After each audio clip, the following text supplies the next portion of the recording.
l'Espanya grisa de la postguerra, el patrimoni immobiliari a l'estat espanyol havia quedat molt malmès. L'Ajuntament de Vic comprà uns terrenys i els va cedir a l'obra sindical de l'Hogar, que s'havia de fer càrrec de la construcció, en principi de 500 habitatges, amb un pressupost de 30 milions de pessetes. Així comença el documental realitzat pels alumnes de graduat en educació secundària de l'Escola d'Adults Montseny de Vic. Un documental ple de sensacions, d'històries, de vivències personals i de lluites per donar a conèixer l'evolució d'una escola vinculada a un barri i a una gent. Seguim l'evolució de l'escola des dels seus inicis fins a l'actualitat, descobrint les etapes de la història del barri i com hi han afectat. Del Remei.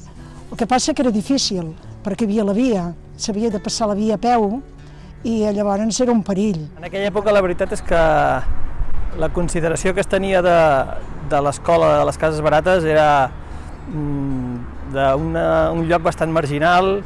Es que cuando una persona es de este barrio y parece que seas menos, sí, eso te deja huella.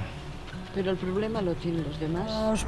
Els primers anys, de 80-90, el castellà va quedar una mica, no sap greu dir-lo, però una mica adormit.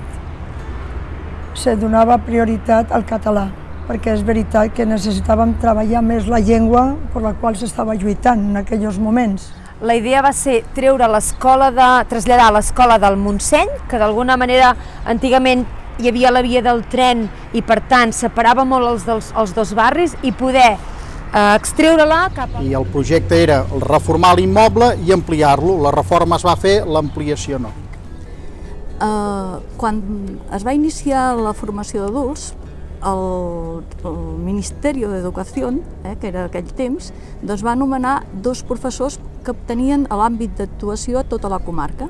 Tinc molta admiració a l'alumnat en general perquè és gent que té responsabilitats laborals, familiars, de tot tipus, i a part de fer el seu dia a dia fa l'esforç de venir a l'escola d'adults i treure's el títol o aprendre a llegir o aprendre català, i per tant no la canviaria, aquesta escola m'agrada.